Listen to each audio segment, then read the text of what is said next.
નમસ્કાર વિદ્યાર્થી મિત્રો. ધોરણ 7 વિષય સામાજિક વિજ્ઞાન પાઠ 2 દિલ્હી સલ્તનત. આ વિડીયોમાં આપણે ભાગ 1 પાઠની સમજૂતી જોઈશું. વિદ્યાર્થી મિત્રો, હજી તમે આ ચેનલને સબસ્ક્રાઈબ ન કરી હોય તો તેને સબસ્ક્રાઈબ, લાઈક અને શેર કરજો. અને તમને જો આ તમારા મોબાઈલમાં વિડીયો જોઈતા હોય આ ચેનલના, તો 97 1 29 49 360 મોબાઈલ નંબર પર પર્સનલ મેસેજ કરવો. ચલો હવે આપણે ચાલુ કરીએ પાઠ 2 દિલ્હી સલ્તનત. પ્રાચીન કાળથી જ દિલ્હી ભારતીય રાજનીતિના કેન્દ્રમાં રહ્યું છે.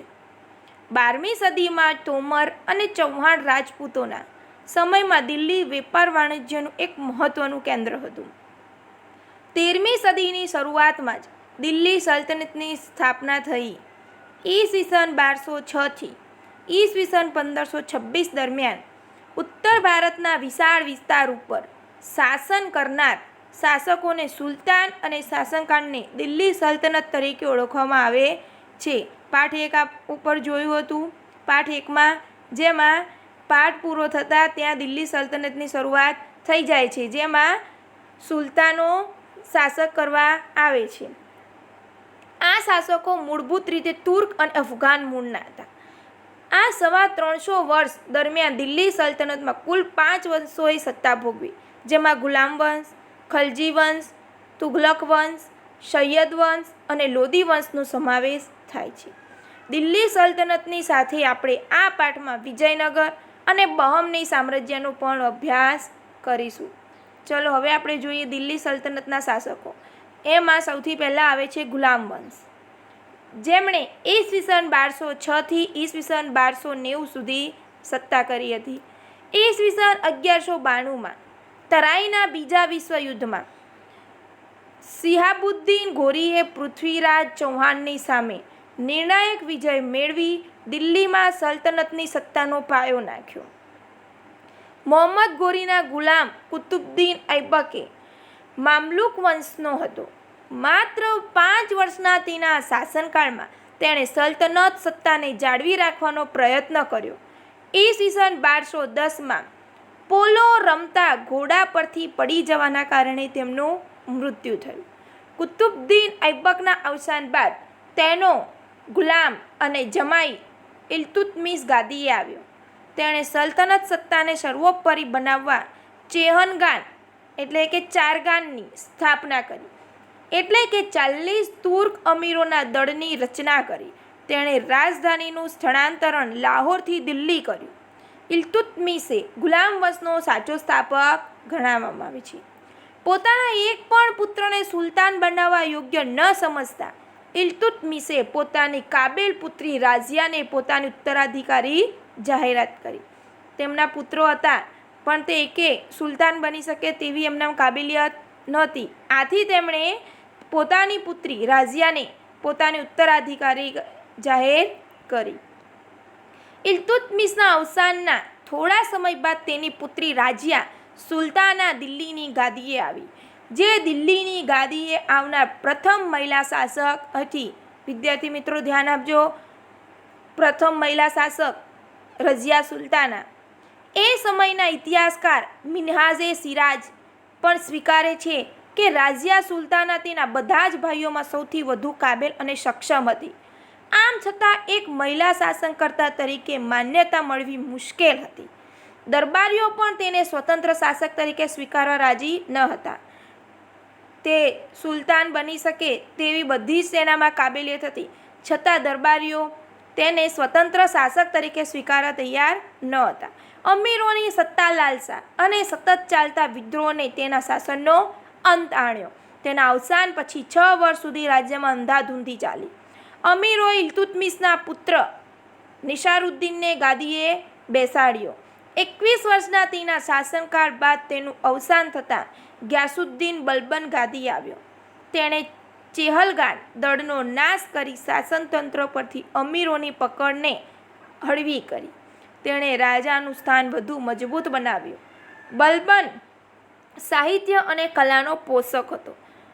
22 વર્ષના તેના શાસનના થોડા સમય બાદ દિલ્હી સલ્તનત પર ખલજી વંશની સ્થાપના થઈ. અહીંયા આપણો ગુલામ વંશ પૂરો થાય છે અને ખલજી વંશની સ્થાપના થઈ. ખલજી વંશ ઈસવીસન 1290 થી ઈસવીસન 1320 સુધી. જલાલુદ્દીન ખલજીથી ખલજી વંશના શાસનની શરૂઆત થઈ. જલાલુદ્દીનના 6 વર્ષના શાસન બાદ દિલ્હીની ગાદીએ મહત્વાકાંક્ષી સુલતાન અલાઉદ્દીન આવ્યો. તેણે ઉત્તર ભારત, ગુજરાત અને દક્ષિણ ભારત પર વિજય પ્રાપ્ત કરી સામ્રાજ્યનો વિસ્તાર કર્યો. દિલ્હીમાં સ્થાયી સેનાની શરૂઆત કરી. તેણે સૈન્યના ઘોડા અને સૈનિકોની વિશિષ્ટ ઓળખ માટે દાગ અને ચહેરા પદ્ધતિની શરૂઆત કરી. આ ઉપરાંત ભાવ નિયમન, બજાર નિયંત્રણ, સંગ્રહખોરી નિયમન જેવા વહીવટી સુધારા પણ કર્યા. અલાઉદ્દીન ખલજીના અવસાન બાદ રાજ્યમાં અંધાધૂંધીનું વાતાવરણ રહ્યું. ખલજી વંશનો અંત આણી દિલ્હીની ગાદીએથી તુગલક શાસનની શરૂઆત કરનાર ગિયાસુદ્દીન તુગલક હતો. અહીંયા તુગલક વંશ શરૂ થાય છે, જેમાં તેનો સમયગાળો ઈસવીસન 1320 થી ઈસવીસન 1414. તુગલક વંશ દરમિયાન મુહમ્મદ બિન તુગલક એક પ્રતિભાવંત સુલતાન થયો, જેણે તેના સમયમાં કેટલીક યોજના અમલમાં મૂકી, જેમાં દિલ્હીથી દૌલતાબાદ રાજધાનીનું સ્થળાંતર, પ્રતીક મુદ્રા પ્રયોગ વગેરે જેવી યોજનાનો સમાવેશ થાય છે. પરંતુ મોટા ભાગની યોજનાઓમાં વ્યવહારિકતાનો અભાવ તેમજ તબક્કાવાર અને આયોજનબદ્ધ અમલીકરણના અભાવના કારણે નિષ્ફળ ગઈ.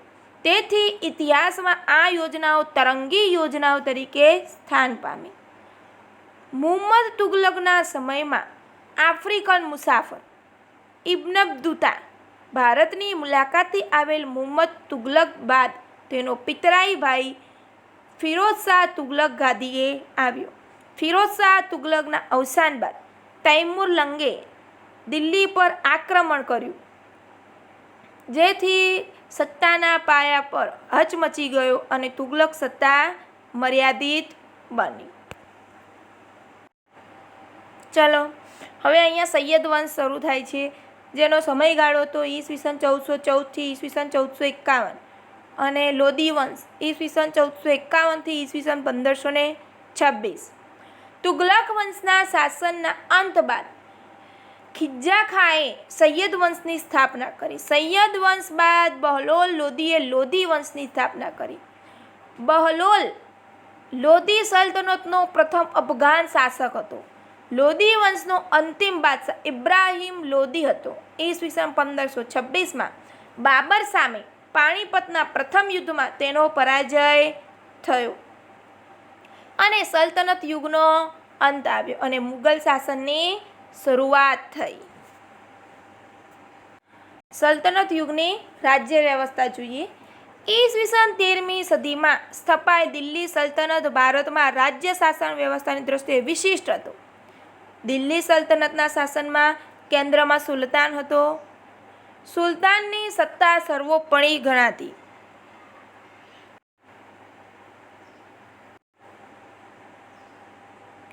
સુલતાન પછી મંત્રીમંડળ મુખ્ય હતું. સુલતાનનો પ્રધાનમંત્રી વજીર કહેવાતો, જે વહીવટી તંત્રનો વડો હતો.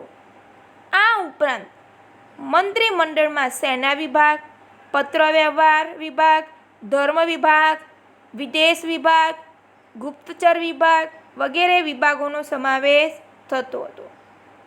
આમ થોડા ઘણા અંશે આધુનિક મંત્રીમંડળ જેવી વ્યવસ્થા તે સમયે જોવા મળે છે. અલાઉદ્દીન ખલજીના સમયમાં સરકારી તંત્ર પૂરતી ટપાલ વ્યવસ્થા અસ્તિત્વમાં આવી હતી. ખેપિયાઓ શાહી હુકમો સંદેશાઓ લઈ જતા. રાજ્યના મહત્ત્વના મથકે ખેપિયાઓ મળતા. અત્યારે જેમ ટપાલી છે તેમ એ સમયમાં ખેપિયાઓ હતા, જે સંદેશો પહોંચાડતા હતા. આ રીતે અત્યારની ટપાલ વ્યવસ્થાની પ્રારંભિક આવૃત્તિ તેને કહી શકે. તે સમયથી ટપાલ વ્યવસ્થાની આરંભિક ચાલુ થઈ હતી, પરંતુ એ સમયે ટપાલીઓને ખેપિયાઓ કહેવાતા. આ વિશેષ જાણવા જેવું છે. ચલો હવે આગળનું જોઈએ. પ્રાંતીય શાસન. સલ્તનત કાળમાં પ્રાંતને જાગીરમાં વહેંચવામાં આવતું, જેને ઇક્તા કહેવામાં આવતું. ઇક્તાનો વડો ઇક્તેદાર કે મુક્તિ કહેવાતો, જે પ્રાંતની કારોબારી અને ન્યાયતંત્રનો વડો હતો. તેનું કાર્ય જમીન મહેસૂલ એકત્ર કરવાનું અને સુલતાનને જરૂર પડે ત્યારે લશ્કરીમાં મદદ કરવાનું રહેતું. જો કે અલાઉદ્દીન ખલજી અને મુહમ્મદ તુગલકના સમયમાં કેન્દ્રીય સેનાને મહત્ત્વ આપી ઇક્તેદારો પર નિયંત્રણ સ્થાપવામાં આવેલ હતું. એના પછી આવે સ્થાનિક શાસન. પ્રાંત પછીના એકમને જિલ્લા અને તાલુકામાં વહેંચવામાં આવતા, જેને અનુક્રમે શીખ અને પરગણા કહેવામાં આવતા. ગામનો વહીવટી મુખી કે મુકદ્દમો કરતો તેને પરવારી અને કારકુન મદદ કરતા હતા. હવે તે સમયનું બાંધકામ આપણે જોઈએ. કિલ્લા અને અન્ય બાંધકામ. દિલ્હી સલ્તનતની સ્થાપનાથી ભારતમાં ભારતીય ઇસ્લામિક શૈલીના સ્થાપનનો નિર્માણની શરૂઆત થઈ.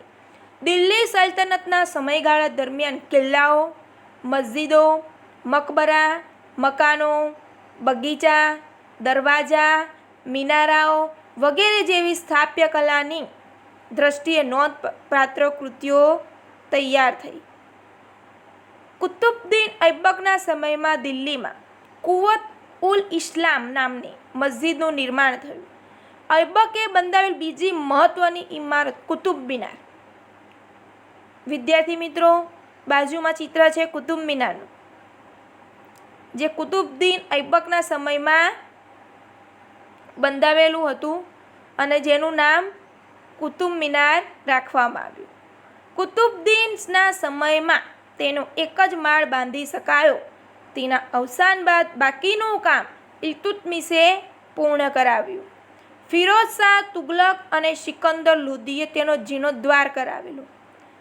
કુતુબુદ્દીન ઐબકે નિર્મિત અન્ય એક ઇમારત ઢાઈ દિનકા ઝોપડા નામની મસ્જિદ, જે અજમેરમાં આવેલી છે. આ ઢાઈ દિનકા ઝોપડા એક મસ્જિદ છે જે અજમેરમાં આવેલી છે.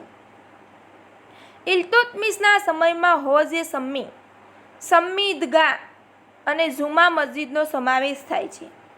ખલજી વંશ દરમિયાન અલાઉદ્દીન ખલજીએ બંધાવેલ અલાઈ દરવાજા નામનો પ્રવેશ દ્વાર, સીરી નામનો કિલ્લો અને સીરી નામનું નગર તથા હોજ-એ ખાસનો સમાવેશ થાય છે.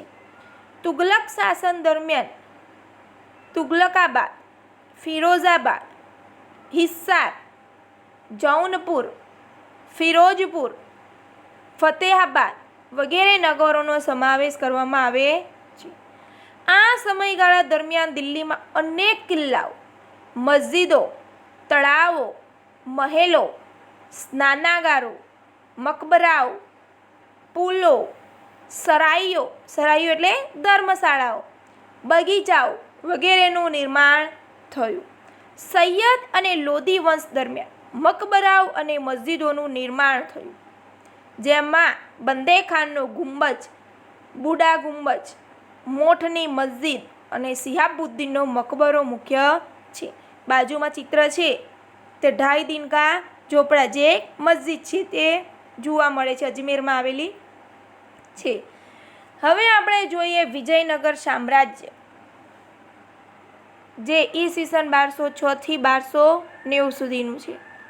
તુગલક વંશના નિર્બળ સુલતાનોના સમય દરમિયાન દિલ્હી સલ્તનતના વિઘટનની પ્રક્રિયાનો પ્રારંભ થયો. સૈયદ વંશ અને લોધી વંશ દરમિયાન આ પ્રક્રિયા ઝડપી બની. તૈમૂરના આક્રમણના કારણે પણ સ્થિતિ વધુ વણસી હતી. આ બધી પરિસ્થિતિના કારણે ઉત્તર અને દક્ષિણ ભારતમાં અનેક પ્રદેશો સ્વતંત્ર થયા, જેમાં વિજયનગર, બહમની, માળવા, મેવાડ, બંગાળ, જૌનપુર વગેરેનો સમાવેશ થાય છે. અહીં આપણે વિજયનગર અને બહમની રાજ્ય વિશે થોડી વાતચીત કરીશું. હરિહર રાય અને બુક્કા રાય નામના બે ભાઈઓએ ઈસવીસન 1336માં તુંગભદ્રા નદીના કિનારે પોતાનું રાજ્યની રાજધાની બનાવી. વિદ્યાર્થી મિત્રો યાદ રાખજો, પ્રશ્ન પૂછાય છે. વિજયનગર સામ્રાજ્યનો પાયો નાખ્યો. તેમણે પોતાની રાજધાનીનું નામ શું આપ્યું? વિજયનગર. અને શરૂઆતમાં આ નગર તેમના ગુરુ સ્વામી વિદ્યારણ્યના નામ પરથી વિદ્યાનગર તરીકે ઓળખાયું. પાછળથી તેમના સમ્રાટોની લશ્કરી સફળતાના કારણે તે વિજયનગર તરીકે ઓળખવા પામ્યું. હરિહરરાય અને બુક્કારાય સંગમ વંશના રાજા હતા. વિજયનગર સામ્રાજ્યમાં સંગમ વંશ, સાલુ વંશ, તુલુ વંશ અને અરવિંદુ વંશે શાસન કર્યું. હરિહરરાય પ્રથમ અને બુક્કારાય નાના રાજ્યને સામ્રાજ્ય બનાવવામાં મહત્વનું યોગદાન આપ્યું. સાલુ વંશનું શાસન 20 વર્ષ ચાલ્યું અને ત્યારબાદ તુલુ વંશની સ્થાપના થઈ. તુલુ વંશમાં કૃષ્ણદેવરાય જેવો શ્રેષ્ઠ શાસક થયો, જે માત્ર તુલુ વંશનો જ નહીં, સમગ્ર વિજયનગર સામ્રાજ્યનો સર્વશ્રેષ્ઠ શાસક સાબિત થયો. એટલું જ નહીં, તેને ભારતમાં એક મહાન શાસક બનવાનું ગૌરવ પણ મળ્યું. તેણે શાસન દરમિયાન અનેક વિજયો હાંસિલ કર્યા. કૃષ્ણદેવરાયનું મોટાભાગનું જીવન યુદ્ધભૂમિ પર પસાર થવા છતાં તેને વહીવટી તંત્રની ઉપેક્ષા કરી ન હતી. તેને રાજ્યમાં ટૂંકનો પૂછાય છે વિદ્યાર્થી મિત્રો, ધ્યાન આપજો કૃષ્ણદેવરાયની. તેને રાજ્યમાં તળાવો, નહેરો ખોદાવી ખેતીવાડીને સમૃદ્ધ કરી. કેટલાક અયોગ્ય વેરાઓ નાબૂદ કરી પ્રજાનો પ્રેમ મેળવ્યો. વિજયનગરની પાસે નાગલપુર નામનું નગર વસાવ્યું અને તેને અનેકવિધ ઇમારતો અને મંદિરોથી શણગાર્યું. કૃષ્ણદેવરાય પોતે વિદ્વાન હતા. તેમણે સંસ્કૃત અને તેલુગુ ભાષામાં કેટલાક ગ્રંથો લખ્યા હતા. પોતે વિદ્વાન હતા અને તેમણે સંસ્કૃત ભાષામાં અને તેલુગુ ભાષામાં ગ્રંથો લખ્યા હતા.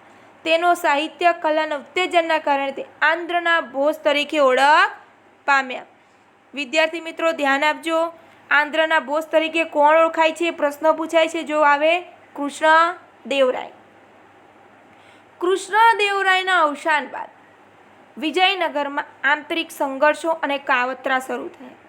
23 જાન્યુઆરી 1565ના તાલીકોટાના યુદ્ધમાં મુસ્લિમ રાજ્યોના બનેલા સંઘની સામે વિજયનગરનો પરાજય થયો. યુદ્ધ બાદ પણ વિજયનગર સામ્રાજ્ય એક સદી સુધી ટકી રહ્યું, પણ પહેલાં જેટલી ભવ્યતા પ્રાપ્ત કરી શક્યું નહીં. હવે આવે છે બહિમનું રાજ્ય, જે ઈસવીસન 1347થી ઈસવીસન 1518 સુધીનો સમયગાળો છે.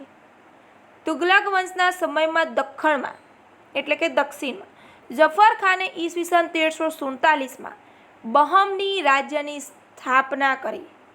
આ રાજ્ય લગભગ 1.5 સદી સુધી એટલે કે 150 વર્ષ સુધી દક્ષિણ ભારતની રાજનીતિ પર પ્રભાવ પાડ્યો. જફર ખાને અલાઉદ્દીન બહમ શાહ નામ ધારણ કરી સ્વતંત્ર શાસન કર્યું. તેણે નવા સ્વતંત્ર રાજ્યની રાજધાની ગુલમર્ગને બનાવી પોતાની રાજ્યમાં અનેક પ્રદેશો જોડ્યા. બહમની સામ્રાજ્યમાં અહમદ શાહ અને મુહમ્મદ શાહ ત્રીજાનું શાસન નોંધપાત્ર છે. અહમદ શાહે ગુલમર્ગથી રાજધાની બીડર ખસેડી અને બીડરમાં અનેક ઇમારતો બંધાવી. મુહમ્મદ શાહ ત્રીજાનો વજીર મોહમ્મદ ગવા હતો.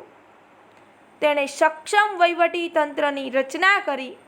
મુહમ્મદ શાહ ત્રીજાના સમયમાં બહમની સત્તા મજબૂત બની, પરંતુ ત્યારબાદ મોહમ્મદ શાહ બહમની બીજાના સમયમાં રાજ્યની તમામ સત્તા તેના વજીર કાસિમ બરીદના હાથમાં આપી અને તેના સમયમાં જ બહમની સામ્રાજ્યનો અંત આવ્યો.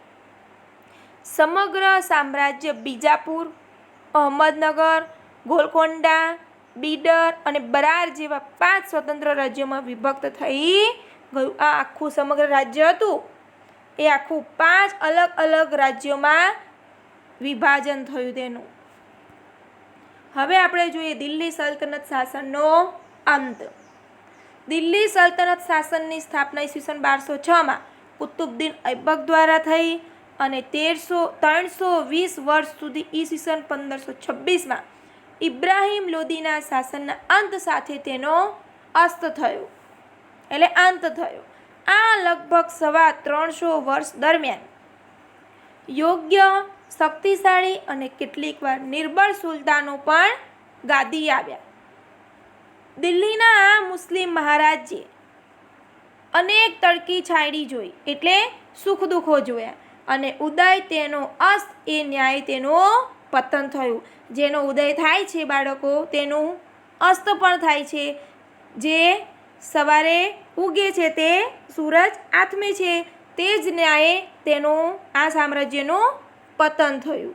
અહીંયા આપણો પાઠ પૂરો થાય છે અને આગળના આ પાઠનું સ્વાધ્યાય આગળના વિડીયોમાં લઈને આવીશ. ધન્યવાદ.